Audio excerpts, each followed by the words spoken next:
My guest today joins me to speak about how she discovered that she had cancer, her journey to recovery, and taking ownership of her health. Karibu sana. Asante. How are you doing? I'm great. Yes. When people see you today, but first of all, I want you to introduce yourself. Oh, wow. My name is Bidanya Barassa. I'm a cancer victoress, a juicing addict, a workout fanatic, a boss babe at Top Image Africa, and a love of life. And Bidanya, when people see you today, they do not know that you had to conquer a lot. Take us back to the moment when you actually discovered that you had cancer. What was going through your mind? It was late 2009 when I was going through some symptoms. I had lots of tummy aches, and when I would eat, I would feel very uncomfortable. And I felt like it was probably ulcers. And I would go to the pharmacy. I think the first time I went to the pharmacist, I told them, these are my symptoms. They told me, oh, you probably have food poisoning, because I used to travel a lot, like I still travel a lot. And but every time I ate afterwards, I still kept on experiencing tummy aches. And then later on, I noticed blood in my stool. And I keep on saying this because I think it's very important for people to know some symptoms so that you don't just stick with it thinking that it's normal. And I remember when I was in South Africa and I called Mom and I told Mom, there's blood in my stool and I think I have colon cancer. She's like, no, it cannot be. And I don't know why I said it, but I just said it because, again, I read a lot. I do quite a lot of reading and research. But anyway, I came back home, went for tests because I had to go see a doctor, because after I kept on experiencing blood in my stool, I told myself, this is not normal. This is not a normal thing. You know, I need to go have it checked. So I had it checked. I had to go through x-rays. I did an ultrasound. I did a CT scan. All they could find was a lot of constipation. Later on, I had to do an endoscopy and a colonoscopy. The endoscopy was okay, but after I did the colonoscopy, the nurse told me, you have to go see the doctor immediately. Then I was like, oh my God, so it must be very serious. And I tried asking the nurse, what is it? But she's like, no, you have to get it from the doctor. So I remember going to the doctor, and that's when the doctor told me that the good news, you don't have stomach cancer, but the bad news is you have colon. No, I think he said I mean, do you want to hear the good news or the bad news? Then I said, let me get the good news. Then he said, the good news is you don't have stomach cancer. The bad news is you have colon cancer. And that's when I was like, okay, this is happening. And I called Mom and I told her about it. But I was scared at first. Can I really say scared? No, I was shocked. Because remember I said, I called Mom that I think I have colon cancer. And I even remember before going for the colonoscopy, I was driving to the office and I was talking to God and I was telling God, my life has been so perfect. It's been so nice. It's amazing. I won't be surprised if it's colon cancer because there's something you want me to do with my life. So that's a discussion I had with him the day before I went for the colonoscopy. It's crazy, right? Then I'm like, I won't be surprised. And I kept on saying, why not me? You know, why not me? I never at one time asked myself, why me? I was like, why not me? So when the doctor told me it was colon cancer, of course, I was shocked because now it is colon cancer. I think I shed a few tears, just a little tears. And then he told me, but we still have to go do a biopsy to stage it. And then now you'll go to your general doctor who is going to tell you now the next course of treatment.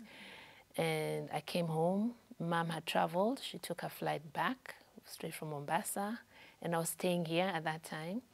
And when I saw my mom, when I saw my aunt, that's when we cried together.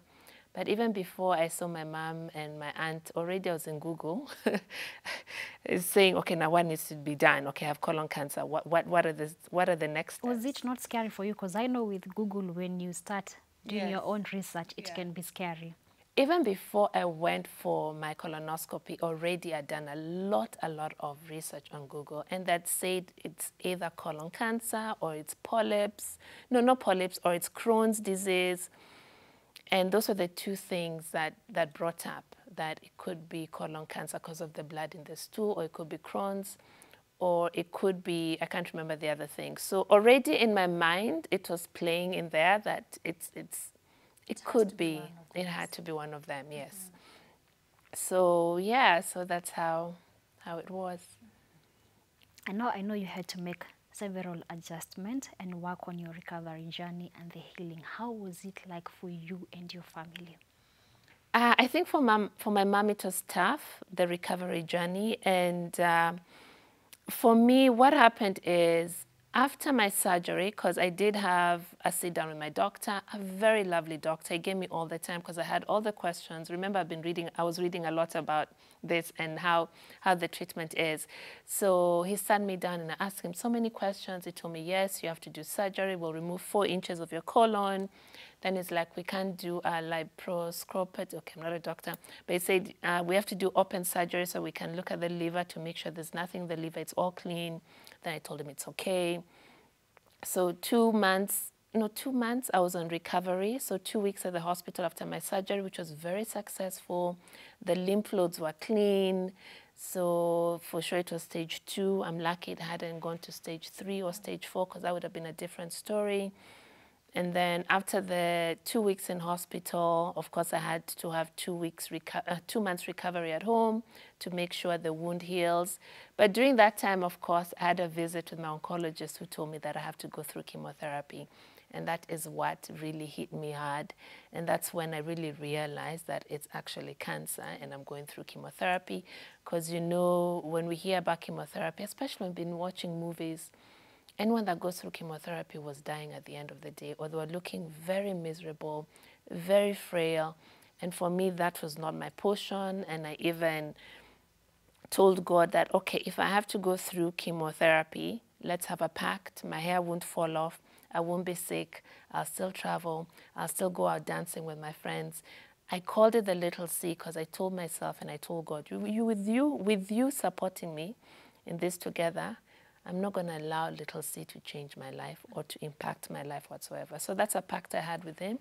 And through that journey, I kept on having that faith that the Lord will see me through, that he allowed this to happen for a reason, and he selected me for the reason. And I believe that really helped me throughout my journey. And also my mom and my family were very faithful and very prayerful. So the Bible was a good support for me because I did pray a lot, especially Psalms. That gave me a lot of what is it called, positivity, and also faith that I'm healed.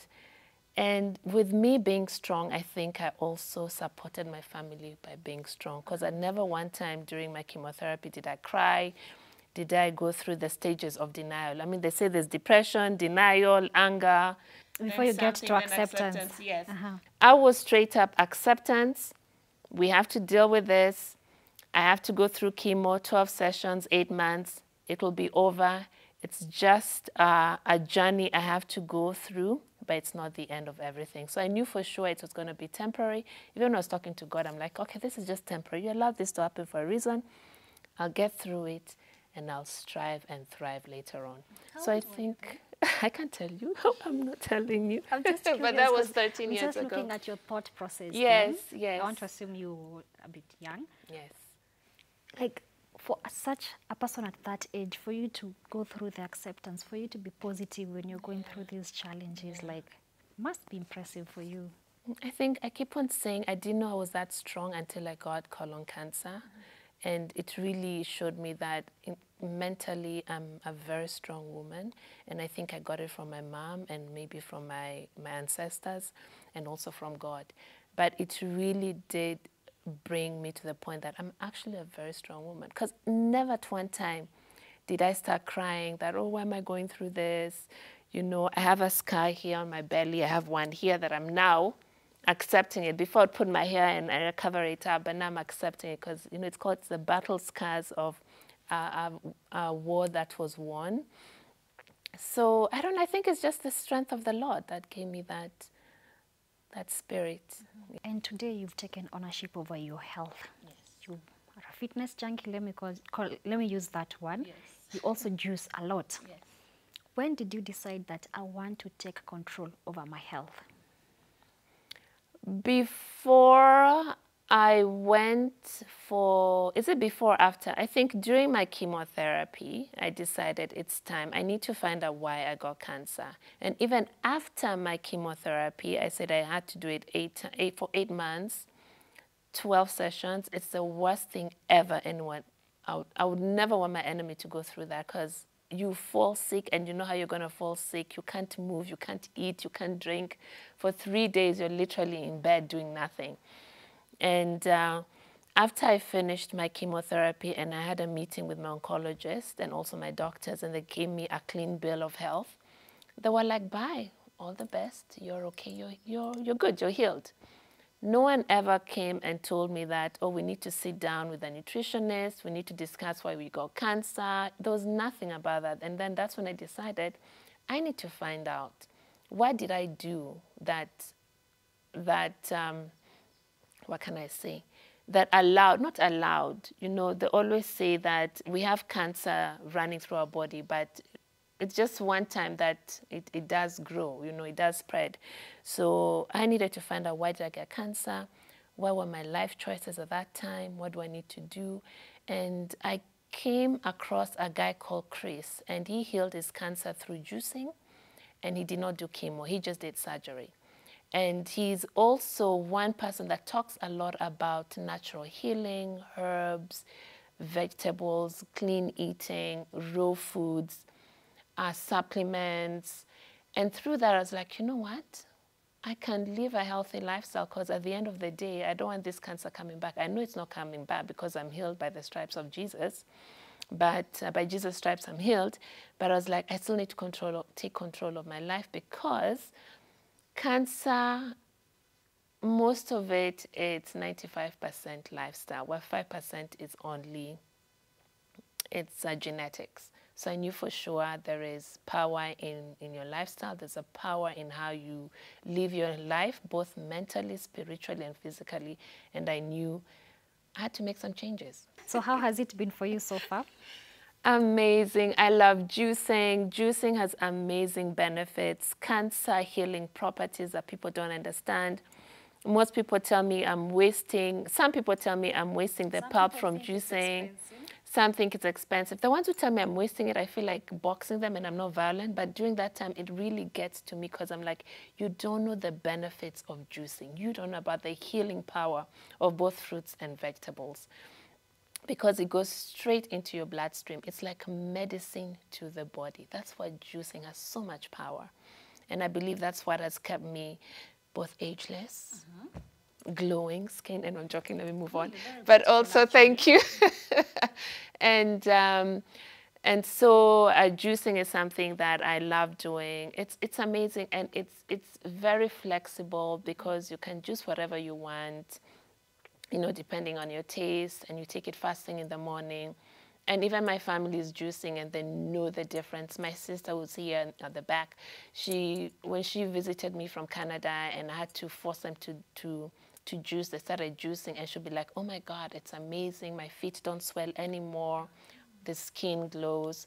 But just the healing power of juicing is amazing. It's like, you know, when you go to the doctor and you're emergency and they have to hydrate you or hydrate you or or give you medicine, they do it through intravenous. They don't do it through the mouth, because by the time you take medicine through the mouth, it has to go through a lot of layers before it's absorbed.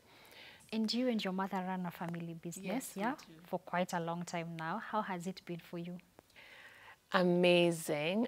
We have grown as Top Image Africa. Before, it wasn't so amazing, you know, working with your parent, working with your mom, because she's looking at you as a kid, you're bringing all these proposals. She's like, no, you're not thinking straight. But I've been able to really drive the growth in Top Image Africa in terms of just our spread.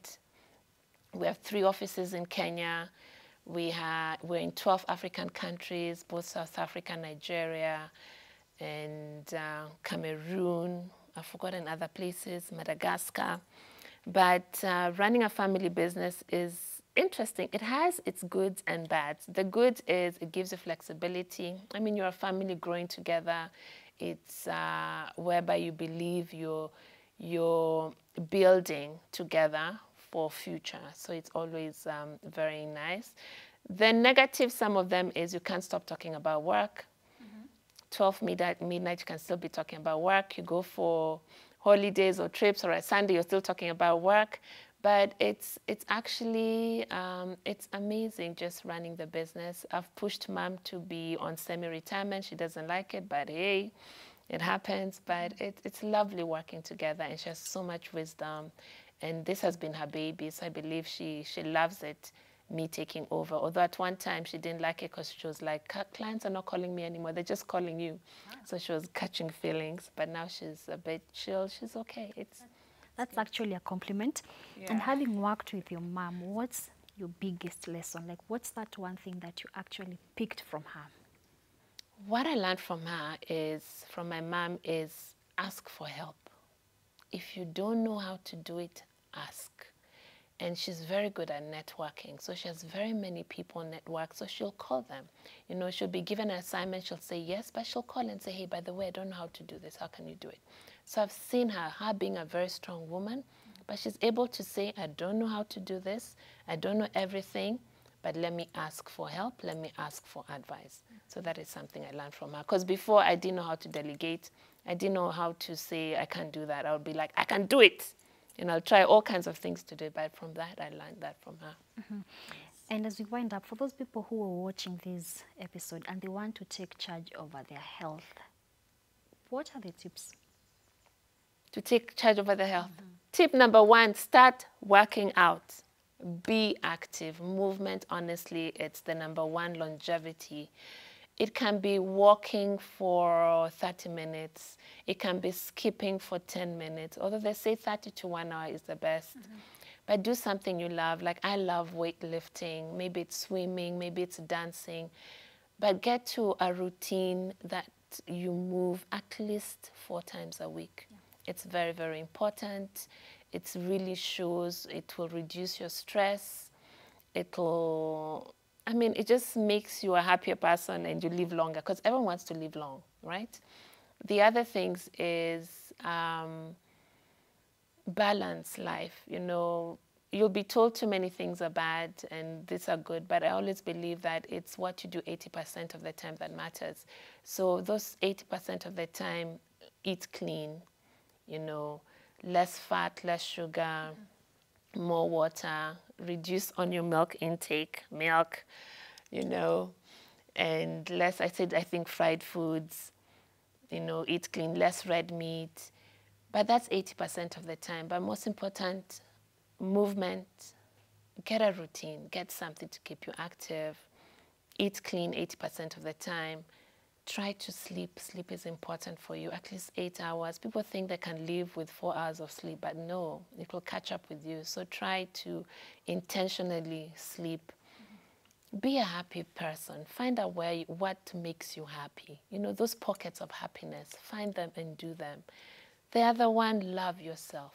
Find a way to respect and love yourself because it's very important because it all starts with you. What is some of your favorite juicing recipe that you really, really cannot do without? The one that I love is carrot, ginger, watermelon, orange. That's the best. And it can also be your starter pack. I mean, it's amazing, it's refreshing and great for your skin, great for your gut, great for your energy levels. Okay, perfect. Thank you so much for hosting us here. It's been a lovely and refreshing conversation. I hope to see you around. Definitely. Asante sana. Asante for thinking about me. I'm truly humble.